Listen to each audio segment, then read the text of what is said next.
स्वागत है आपको मेरे YouTube चैनल में। और आज मैं साईं सच्चरित्र अध्याय 11 का वाचन करूंगी, तो प्रेम से बोलिए ओम साईं राम। अध्याय 11 का शीर्षक है सगुण ब्रह्म।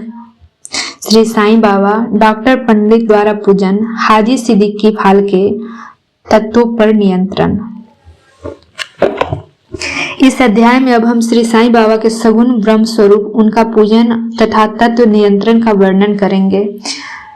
सगुण ब्रह्म श्री सत साईं बाबा। श्री साईं बाबा ब्रह्म के दो स्वरूप हैं, निर्गुण और सगुण। निर्गुण निराकार है और सगुण साकार है। यद्यपि वे एक ही ब्रह्म के दो रूप हैं, फिर भी किसी को निर्गुण और किसी को सगुण उपासना में दिलचस्पी होती है। जैसा कि गीता का अध्याय 12 में वर्णन किया गया है, सगुण उपासना सरल और श्रेष्ठ है।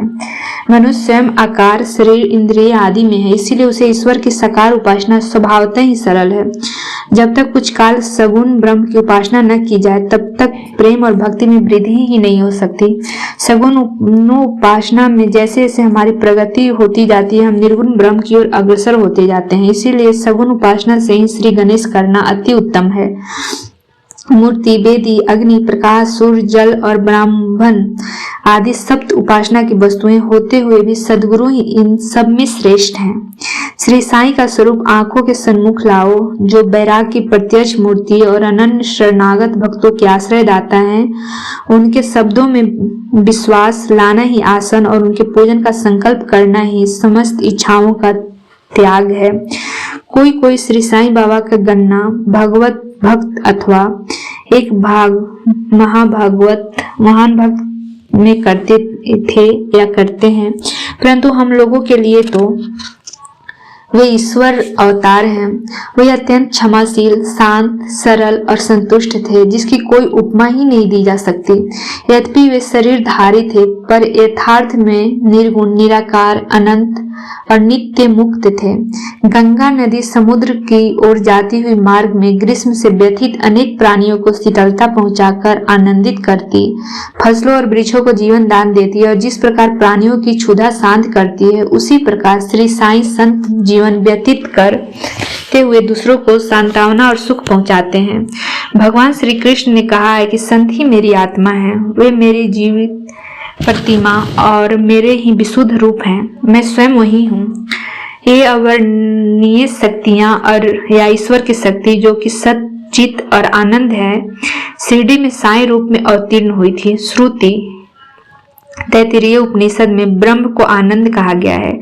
अभी तक यह विषय केवल पुस्तकों में पढ़ते और सुनते थे, परंतु भक्तगण ने शिरडी में इस प्रकार का प्रत्यक्ष आनंद पा लिया। बाबा सबके आश्रयदाता थे, उन्हें किसी की सहायता की आवश्यकता न थी। उन्हें बैठने के लिए भक्तगण एक मुलायम आसन और एक बड़ा तकिया लगा देते थे। बाबा भक्तों के भाव का आदर करते और उनकी इच्छा अनुसार पूजन आदि करने देने में किसी प्रकार की आपत्ति न करते थे। कोई इत्र और चंदन लगाते, कोई सुपारी, पान और अन्य वस्तुएं भेंट करते और कोई नैवेद्य ही अर्पित करते थे। यद्यपि ऐसा जान पड़ता था कि उनका निवास स्थान शिरडी में है, परंतु वे तो सर्वव्यापक थे। इसका भक्तों ने नित्य प्रति अनुभव किया। ऐसा सर्वव्यापक गुरुदेव के चरणों में मेरा बार बार नमस्कार है। डॉक्टर पंडित की भक्ति। एक बार श्री तात्या नुलकर के मित्र डॉक्टर पंडित बाबा के दर्शनार्थ शिरडी पधारे। बाबा को प्रणाम कर वे मस्जिद में कुछ देर तक बैठे। बाबा ने उन्हें श्री दादा भट्ट केलकर के पास भेजा, जहां पर उनका अच्छा स्वागत हुआ। फिर दादा भट्ट और डॉक्टर पंडित एक साथ पूजन के लिए मस्जिद पहुंचे। दादा भट्ट ने बाबा का पूजन किया। बाबा का पूजन तो प्रायः सभी किया करते थे, परंतु अभी तक उनके शुभ मस्तक पर चंदन लगाने का किसी ने भी साहस नहीं किया था। केवल एक महाल सापति ही उनके गले में चंदन लगाया करते थे। डॉक्टर पंडित ने पूजन की थाली में से चंदन लेकर बाबा के मस्तक पर त्रिपुंडाकार लगाया। लोगों ने महान आश्चर्य से देखा कि बाबा ने एक शब्द भी नहीं कहा। संध्या समय दादा भट्ट ने बाबा से पूछा, क्या कारण है कि आप दूसरों को तो मस्तक पर चंदन नहीं लगाने देते, परंतु डॉक्टर पंडित को आपने कुछ भी नहीं कहा। बाबा कहने लगे, डॉक्टर पंडित ने मुझे अपने गुरु श्री रघुनाथ महाराज गोपेश्वर कर, जो कि काका पुराणिक के नाम से प्रसिद्ध हैं, के ही समान समझा और अपने गुरु को वे जिस प्रकार चंदन लगाते थे उसी भावना से उन्होंने मुझे चंदन लगाया। तब मैं कैसे रोक सकता था। पूछने पर डॉक्टर पंडित ने दादा भट्ट से कहा कि मैंने बाबा को अपने गुरु काका पुराणिक के समान जानकर ही उन्हें त्रिपुंडाकार चंदन लगाया है, जिस प्रकार मैं अपने गुरु को सदैव लगाया करता था। यद्यपि बाबा भक्तों को उनकी इच्छा अनुसार ही पूजन करने देते थे, परंतु कभी कभी तो उनका व्यवहार विचित्र ही हो जाया करता था। जब कभी वे पूजन की थाली फेंक कर रुद्रावतार धारण कर लेते, तब उनके समीप जाने का साहस किसी को न हो सकता था। कभी वे भक्तों को झिड़कते और कभी मोम से भी नरम होकर शांति और क्षमा की मूर्ति से प्रतीत होते थे। कभी कभी वे क्रोधावस्था में कंपायमान हो जाते और उनके लाल नेत्रों चारों ओर घूमने लगते थे, तथापि उनके अंतःकरण में प्रेम और मार्ग स्नेह का स्रोत बहा ही करते थे। भक्तों को बुलाकर वे कहा करते थे कि उन्हें तो कुछ ज्ञात ही नहीं है कि वे कब उन पर क्रोधित हुए। यदि यह संभव हो कि समुद्र नदियों को लौटा दे तो भक्तों को कल्याण की भी उपेक्षा कर सकते हैं। वे तो भक्तों के समीप ही रहते हैं, जब भक्त उन्हें पुकारते हैं वे तुरंत ही उपस्थित हो जाते हैं। वे तो सदा भक्तों के प्रेम के भूखे रहते हैं। हाजी सिद्दीकी फाल्के।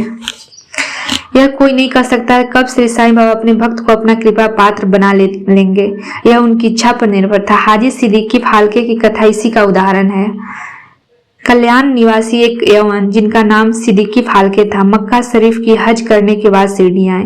वे चावड़ी में उत्तर की ओर रहने लगे। वे मस्जिद के सामने खुले आंगन में बैठा करते थे। बाबा ने उन्हें 9 माह तक मस्जिद में प्रविष्ट होने की आज्ञा न दी और वह न ही मस्जिद की सीढ़ी चढ़ने दी। फाल्के बहुत निराश हुए और कुछ निर्णय न कर सके और कि कौन सा उपाय काम में लाए। लोगों ने उन्हें सलाह दी कि वे आशा न त्यागे। सामा श्री साईं बाबा के अंतरंग भक्त थे, तुम उनको ही द्वारा बाबा के पास पहुंचने का प्रयत्न करो। जिस प्रकार भगवान शंकर के पास पहुंचने के लिए नंदी के पास जाना आवश्यक होता है, उसी प्रकार बाबा के पास भी सामा के द्वारा ही पहुंचना चाहिए। फाल्के को यह विचार उचित प्रतीत हुआ। उन्होंने सामा से सहायता की प्रार्थना की। सामा ने भी आश्वासन दे दिया और अवसर पाकर वे बाबा से इस प्रकार बोले कि बाबा, आप उस बुढ़े हाजी को मस्जिद में किस कारण नहीं आने देते? अनेक भक्त स्वेच्छापूर्वक आपके दर्शन को आया जाया करते हैं, कम से कम एक बार तो उसे आशीष दे दो। बाबा बोले, सामा तुम अभी नादान हो। यदि फकीर यानी अल्लाह नहीं आने देता है तो मैं क्या करूं? उनकी कृपा के बिना कोई मस्जिद की सीढ़ियां नहीं चढ़ सकता है।